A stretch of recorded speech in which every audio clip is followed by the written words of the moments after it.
It all started with the alarm. Emily was jolted awake by the loud buzz of her phone, only to realize it was already an hour later than she'd set it. Her alarm hadn't gone off, and now she was running late for work. Groaning, she jumped out of bed, tripping over a pile of clothes she had forgotten to put away the night before. The clock was ticking, and every minute felt like a race. She rushed through her morning routine, barely managing to brush her teeth while frantically combing her hair. No time for breakfast, not even a coffee, which she desperately needed. As she pulled on her shoes, she glanced at her phone again. She had exactly 20 minutes to make it to the bus stop. The street outside was bustling with the usual morning chaos. But for Emily, today felt off from the start. She dashed out of her apartment, clutching her bag, only to realize she had left her keys inside. "Great," she muttered, her bad luck already showing its teeth. She'd deal with that later. Hurrying down the sidewalk, she could see the bus pulling up to the stop just ahead. She ran faster, waving her hand to catch the driver's attention, but just as she was within a few feet, the doors closed. The bus roared away, leaving Emily standing breathless and frustrated. "Of course," she sighed. Checking her phone again, she realized the next bus wasn't for another 15 minutes, meaning she would definitely be late for work. Already frazzled, Emily decided to walk.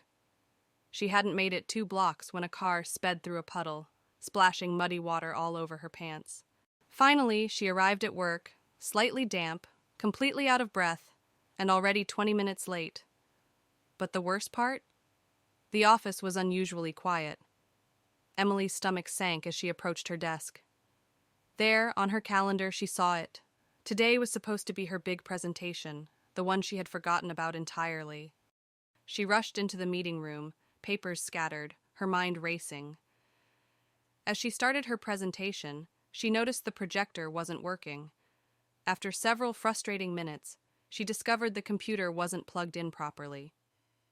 "I'm sorry about this," she mumbled as she tried to fix the issue. Finally, after what felt like an eternity, the presentation started, but her audience seemed disinterested and distracted.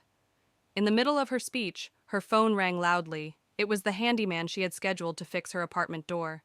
She had forgotten to silence her phone before the meeting. After the disastrous presentation, Emily returned to her desk feeling defeated. She reached for the coffee she had brought, but the lid had come off, spilling coffee all over her bag and its contents. By the end of the day, as she was preparing to leave, she saw that it had started raining heavily. Without an umbrella, she had no choice but to walk home in the downpour.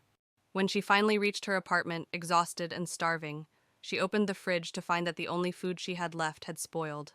Sitting on the couch, staring at the ceiling, Emily thought, "Well, at least tomorrow can't be worse."